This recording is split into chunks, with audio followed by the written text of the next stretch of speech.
Yawning isn't just about being tired. It's your brain trying to reset itself.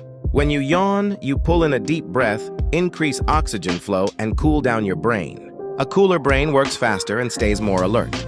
But here's the strange part: yawning is contagious. Seeing or even thinking about a yawn can trigger one in you. Scientists believe this is linked to empathy.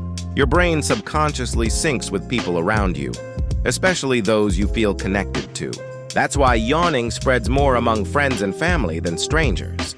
So the next time you yawn, remember, your body isn't being lazy, it's tuning your brain and connecting you to the people around you. Subscribe for more.